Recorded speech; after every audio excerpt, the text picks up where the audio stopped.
Welcome to Stuff That We Like / Enjoy, at least at this point in time. I'm Caleb. And I'm Christina. And we're the Castanettas. And today we're talking about something Christina likes / enjoys. So dive in, baby.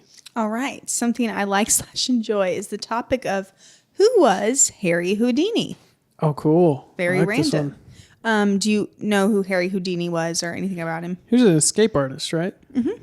Yes. Do you have any idea of what time in history he lived? 40s?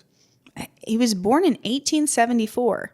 Wow. So I thought that he was like popular in the 40s or 50s, but actually a little bit earlier than that. So I'm just going to tell you a little bit about who Harry Houdini was and pop in with your thoughts or interests. So okay, kind of a short topic, but thought it was interesting. Great. So Harry Houdini is most known, kind of as you mentioned, for being a escape artist. He was also a magician who did crazy feats and then died at an early age. And that's about all that people know about him. But there's so much more to learn about Harry Houdini. So I'm going to tell you about it. Okay. So first off, Harry Houdini was actually a stage name. The man we know as Harry Houdini was actually born Eric Weiss on March 24th, 1874 in Budapest, Hungary. Which is kind of wild because I did several mission trips with a guy named Eric Weiss.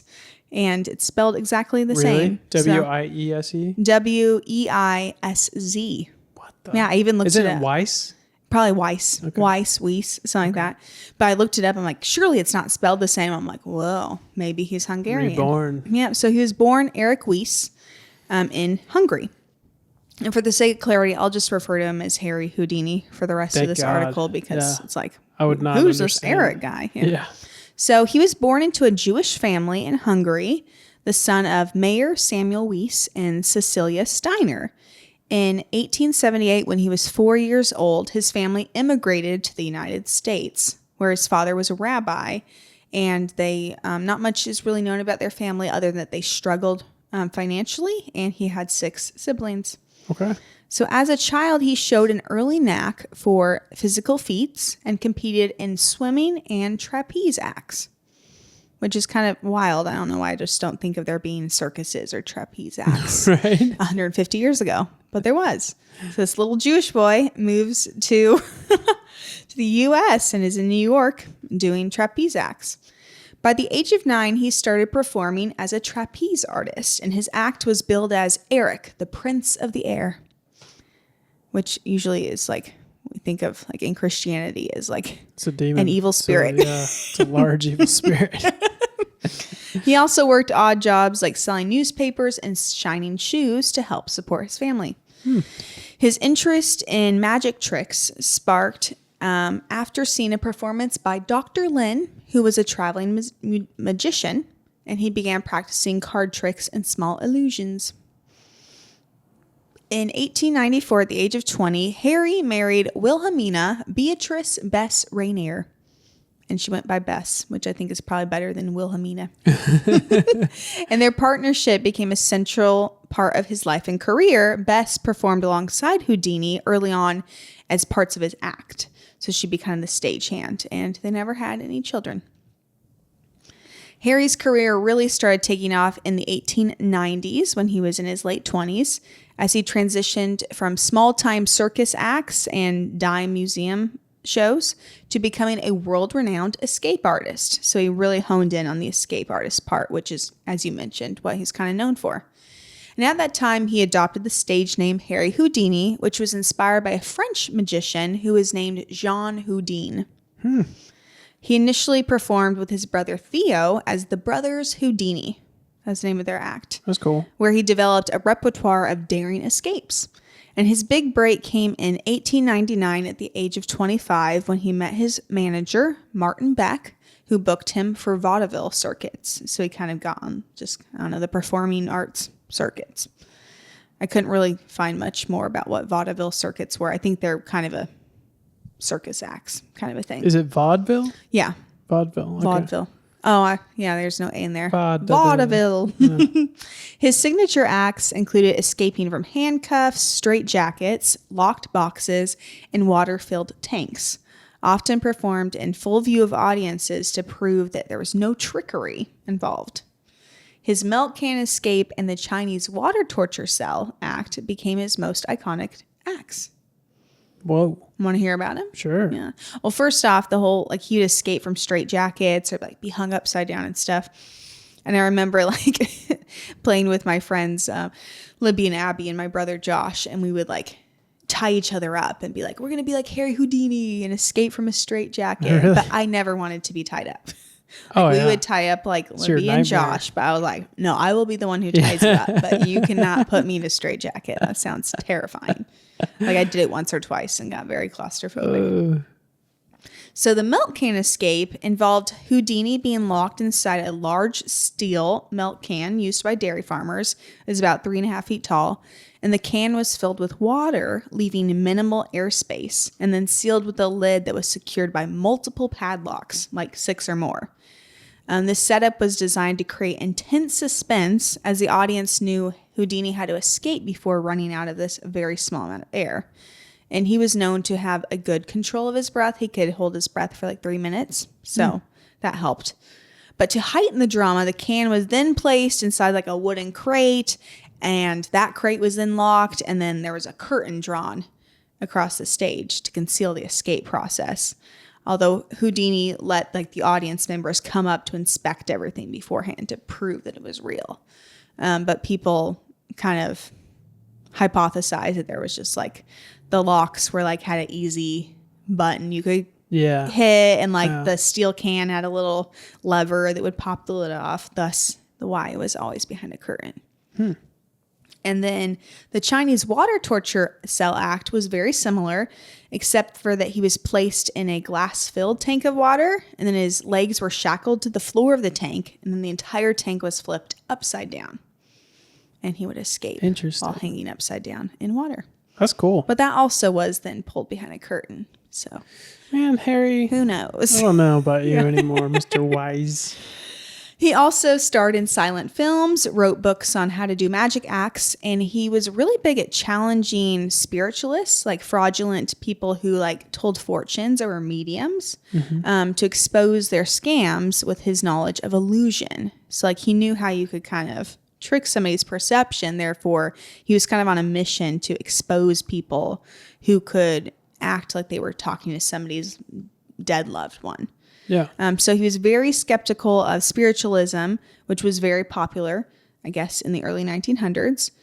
And he did not believe that you could communicate with the dead.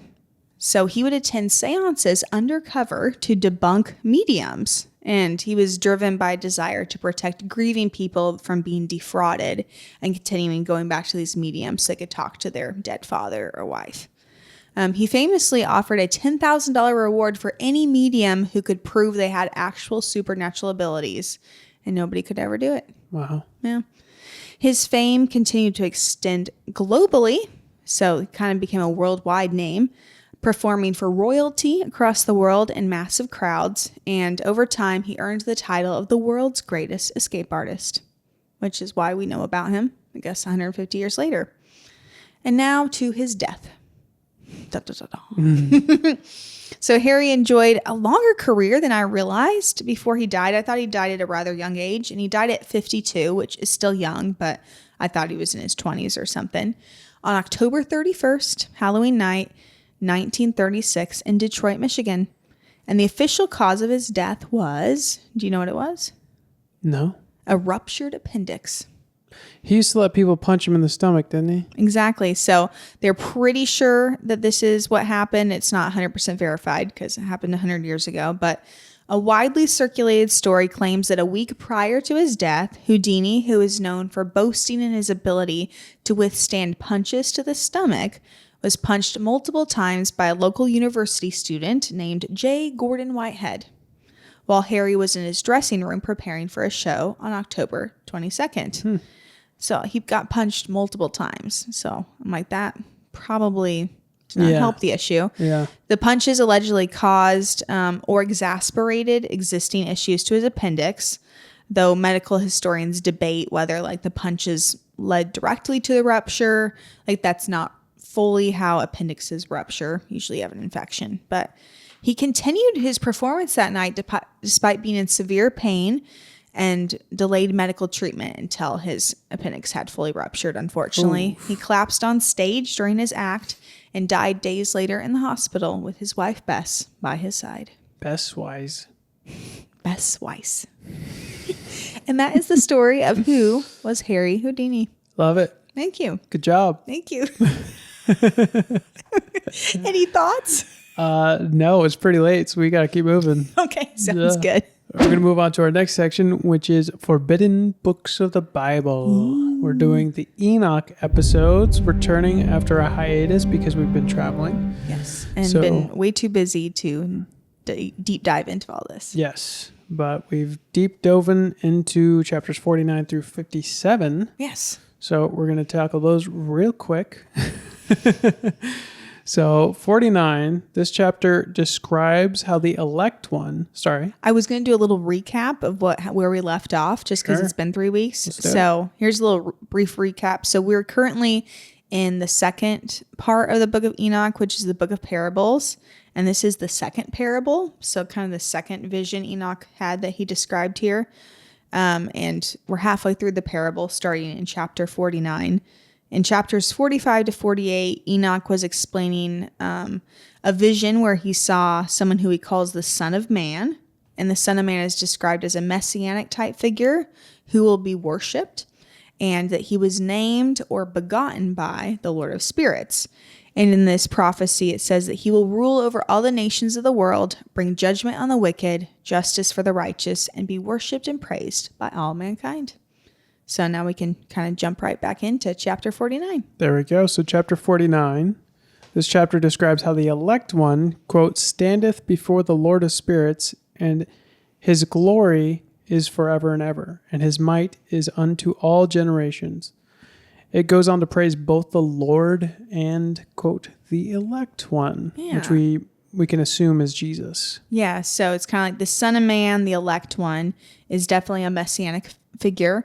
And one thing I liked from this chapter is that it says that within the elect one, or the Son of Man, dwells the spirit of wisdom, the spirit of understanding, the spirit of might, and the spirit of insight, which really is connected to a couple verses in the Bible, like Isaiah 11, which talks about a coming Messiah who says he will have the spirit of wisdom and understanding and counsel and might. And also 1 Corinthians 12 says that Christ is the power of God and the wisdom of God. So I kind of like that they're saying this elect one, he's glorifying him as like a messianic figure like God who knows all things, which I found was very interesting. That's good. Yeah. Do you want to tackle chapter 50? Yeah. These chapters only have like 3-4 verses in them. Yeah, so real short. Pretty simple. So chapter 50, it says that in those days, and so throughout the Book of Enoch, it's talking about a future time of judgment. So that's what we're talking about here. A change will take place, and for the holy ones or the righteous, and the wicked and godless will be removed from the face of the earth. And that the godless will not stand in the congregation of the righteous, nor sinners in the council of the just.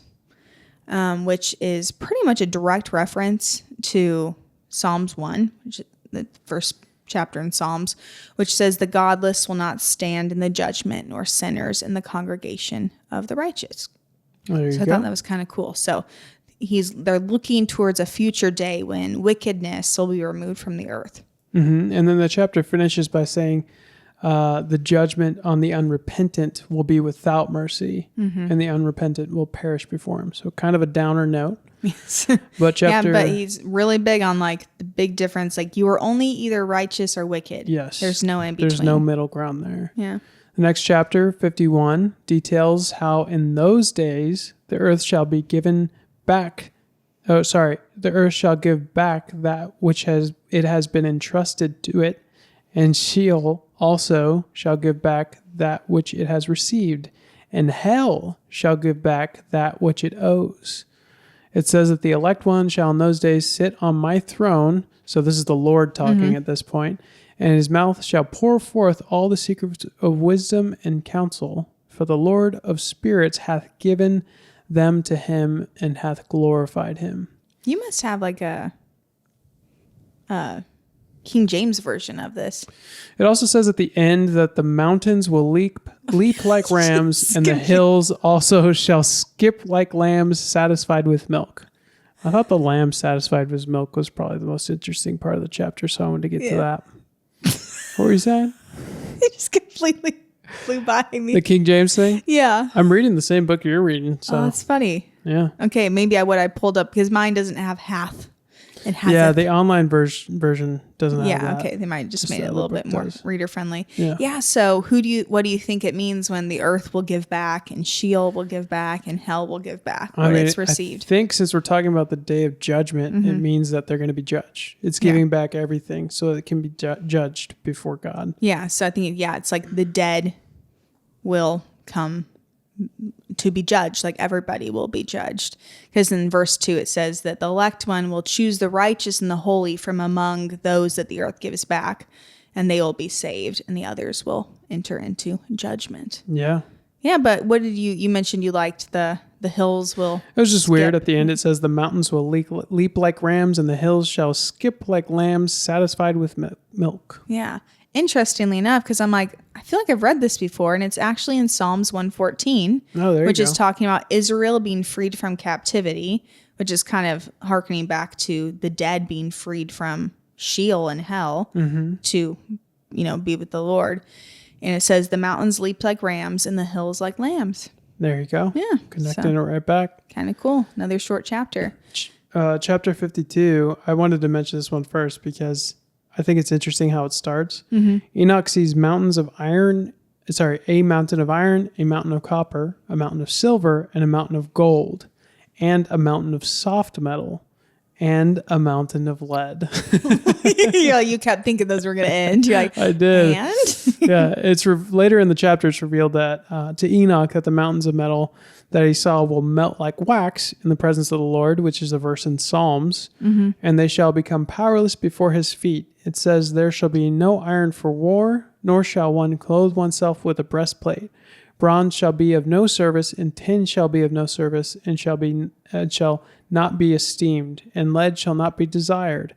And all of these things shall be destroyed from the face of the earth. So I thought it was cool, A, that they're going to melt like wax and tying that back to Psalms, and B, that there's no need for metal anymore. Yeah. There's no need for gold to purchase things. There's no need for copper and silver for that same reason. And there's also no need for weapons. And so, why would you need metal? No need for money and no need for weapons. I found that really interesting. Yeah, later on in the chapter, it talks about these mountains before the elect one melting like wax and becoming powerless before the Son of Man's feet. And it says that it will come to pass in those days that none of them shall be saved, that gold cannot save you, silver can't save you from the judgment. And so I found that was really cool. And it then goes, which I was like, where have we seen metal in the Bible? And actually in Daniel 2, King Nebuchadnezzar has a dream of a giant statue that's made of gold, silver, bronze, some translations say copper, iron, and soft metal. Oh, there you go. And in this vision, he sees a mighty rock strike the statue and then transform into a huge mountain that fills the whole earth. And so Daniel gives interpretation to that dream, saying that these mountains, the metal, are different kingdoms. Yeah. And that the God's kingdom will rule over them all. So it's kind of like another picture of the mountain of gold or silver or copper are like kingdoms of this world that will all get flattened That could definitely be it too. Yeah. Kind of interesting. It's cool. All right. Chapter 53. Enoch says, then my eyes saw a deep valley with an open mouth, and all who dwell on the earth and the sea will bring to him gifts and presents and tokens of homage, but that deep valley will never become full. And that the people who bring these gifts to this valley are lawless and wicked, and they will be destroyed. And he says that he saw angels of punishment dwelling within this deep valley, and they were preparing instruments of Satan. Yeah, he asks the angel of peace who they're preparing the instruments for, and the angel tells him that they prepare these for the kings and the mighty of this earth, that they may thereby be destroyed. So this could be pointing to the kings that rebel against the Lord in Revelation. So in Revelation 19:19, it says, "And I saw the beast and the kings of the earth and their armies gathered together to make war against him that sat on the horse and against his army." Wow, and then they all get destroyed. That's a cool connection. Yeah. Yeah, I find it interesting. So it's kind of like a picture of, so further, earlier on in Enoch, is chapter 27, they see an accursed valley where all the wicked are held and being punished. So it's maybe a tie back to that, where people are trying to satisfy wickedness or like earn favor from, well, it says that the angels there are preparing instruments of Satan. So they're trying to appease Satan, and it says that they can't ever like give him enough that the valley will be filled and that they'll be punished instead. Yeah. And it's interesting because in the next chapter we're about to go after, it goes a little bit deeper into what's going to happen to the angels who followed Azazel. Yeah. So it's kind of like the kings are punished, and then now we're going to hear about how the angels are punished. So Enoch sees a deep valley burning with fire. The kings of the earth are cast in. Enoch also sees chains, and upon asking the angel of peace about them, he's told that they're, quote, prepared for the hosts of Azazel, so that they may take them and cast them into the abyss of complete condemnation, and they shall cover their jaws with rough stones, as the Lord of spirits commanded. He continues to say, Michael, Gabriel, Raphael, and Phanuel will cast them into that burning furnace, and the Lord will take vengeance on them quote, for their unrighteousness in becoming subject to Satan and leading astray those who dwell on the earth. It ends describing how the Lord said he will destroy the earth with a flood, opening the chambers of the heavens and the earth beneath. Very interesting. Yeah. So it kind of switches subjects there at the very end. Yeah. And I really liked this chapter. I found it interesting talking about, so the kings of the earth, like kind of like these mountains of metal that we saw before, are going to be destroyed. But then we focus on Azazel and his army, his angels. So Azazel was one of the few fallen watchers from the early part of the Book of Enoch that we hear about his judgment, which was that he was bound up in chains and then buried in the desert with rough stones piled upon him. And it says again in this chapter that those who follow Azazel will be thrown into the valley and covered up with rough stones. So kind of like, that this valley of fire is for the fallen watchers, which reminded me of, there's a verse somewhere in the New Testament that's like, there is an eternal fire prepared for Satan and all of his angels. So kind of a thing back to that. Yeah. But then we weirdly get into kind of the flood narrative, the Great Flood, which was mentioned at the end of this chapter into chapter 55, where it talks about the Lord of Spirits, or the Ancient One, flooding the whole earth and making a sign in the sky. And that would be like the rainbow that we read about in Genesis. And that he did this because of the great tribulation and pain that the watchers caused upon the earth, which is interesting because Azazel specifically was the watcher who taught people how to do war and to make weapons out of metal.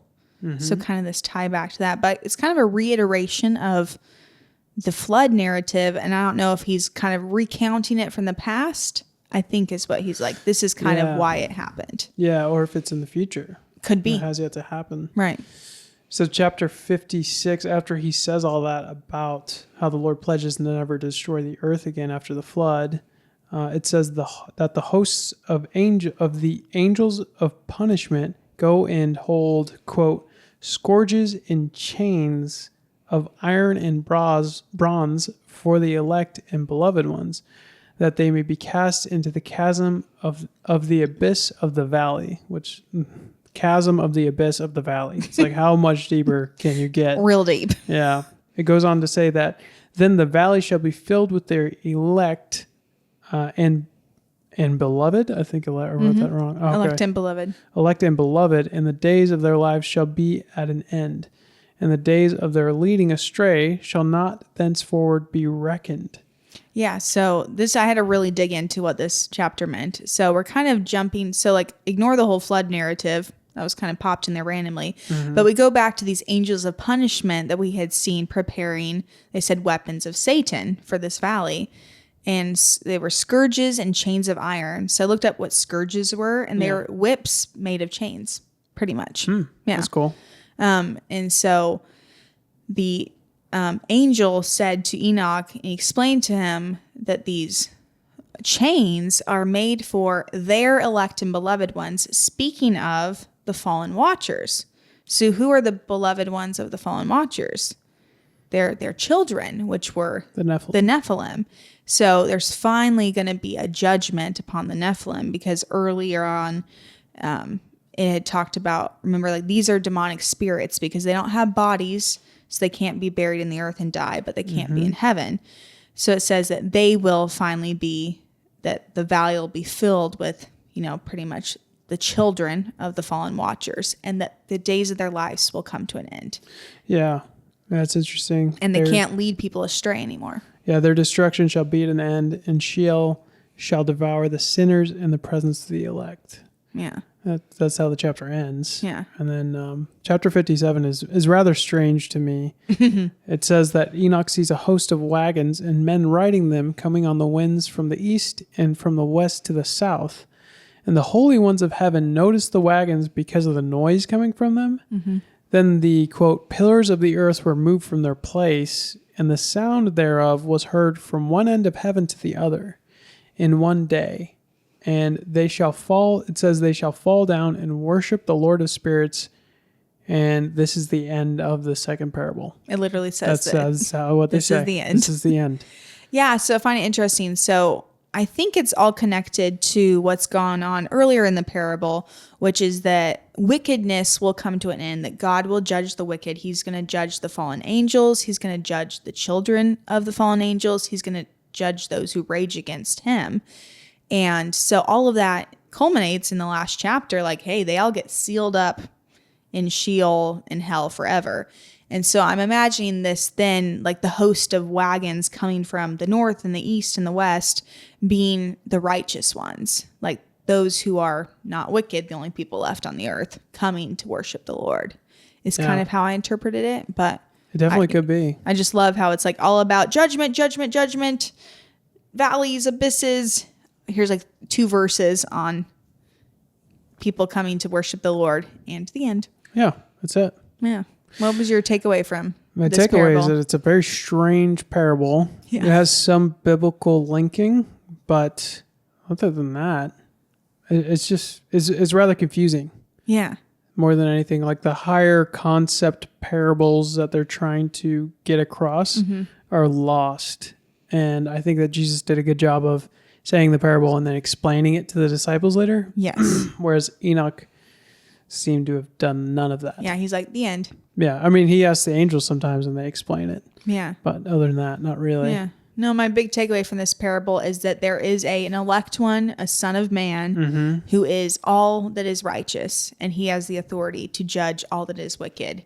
And that is all the kingdoms, Satan, fallen angels, all of that. And that the righteous will be with the Lord. Yep. So kind of summing it up, and we'll hop on to parable 3 in a week or 2. Yeah, in a week or 2. Yeah. There we go. We are more excited about this than we may seem. It's just very late. It's very late at night and I still have to edit this. So we're going to keep moving. Next on this podcast, we'd like to recommend something to our viewers, the lovely stuffies. Christina, what's something you recommend? I would recommend using Amazon grocery orders. This Yeah. is something that I've just started using the last 2 weeks, and it's awesome. You can go on Amazon and you can order ground beef and lettuce and bananas and a bunch of stuff, and it will show up at your door like 5 hours later in like little cooled packages with frozen water bottles in them to keep your frozen food and your meat cold. And it's been wonderful. Yeah. Not having to run out to the grocery store, load up my car, bring it in the house. It's just at my door. So I would recommend checking that out.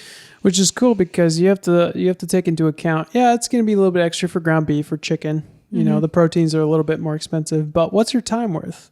Exactly. What's an hour of your life worth? Yeah. Is it worth $20 extra, $50 extra, like what's it worth? And calculating that out and being like, no, I'd rather not go waste time at a grocery store. Yeah. So it's been really cool. It's a good point. And like, honestly, almost everything's the same price. Yeah. So it's really close. Pretty close. Yeah. What about you? What's a recommend, baby? Don't drink decaf coffee late at night. It still has caffeine in it. And also, it might not actually be decaf coffee, Also, and they might have lied. If you're at a wedding, it might just be regular coffee, and they labeled it decaf. Yeah. And you'll be up and have to go work in the morning and only get 2 hours of sleep. So that's my recommend. Yeah, just don't risk it unless you make the decaf coffee yourself and can metabolize caffeine well. Dear God. Don't really believe that's decaf coffee. Yeah. It's not a personal experience, obviously. Oh, it's just not something that happened 2 days ago. No, not at all. All right. Lastly on this podcast, we like to tell you to contact us at stuffwelike@gmail.com. Christina's on Instagram at See Joyfully. I'm on there at Caleb C Media. We have a podcast / media company. It's called Moodwave Media. Contact us at moodwavemedia@gmail.com.